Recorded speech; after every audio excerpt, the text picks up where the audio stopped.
You went through IVF and finally got your positive test.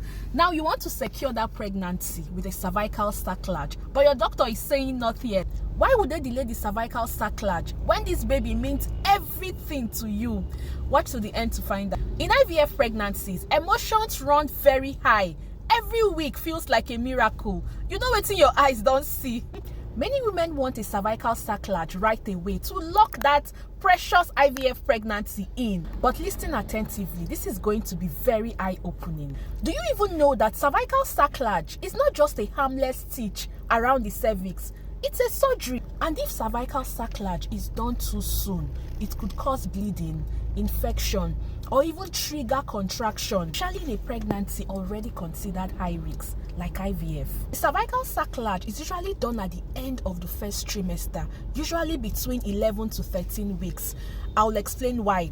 There is also emergency sacrilege. That's a topic for another day. Sacrilege is highly recommended for women with early pregnancy losses, recurrent miscarriages, and structural problems like cervical incompetence. However, in IVF pregnancy, it's done as prophylaxis, preventive therapy, especially if you are carrying twins, triplets, or quadruplets. It's usually done to support the cervix. It's a stitch around the cervix.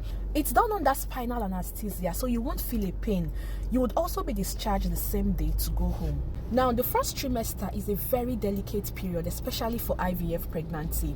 Spotting, some people even bleed. Your doctor is possibly still checking for the viability of that pregnancy. The placenta starts to form. There could also be subchorionic hematoma, threatening miscarriages. So the last thing you want in that first trimester is to put any kind of pressure on the cervix that can make any of these conditions worse. So if your doctor says it's not yet time for a cervical sacrilege immediately after IVF, it's not neglect, it's a strategy. He's actually protecting you. So trust the monitoring process and ask questions. I'm the fertility tutor Jane, and I'm always rooting for you. I hope you found this very useful.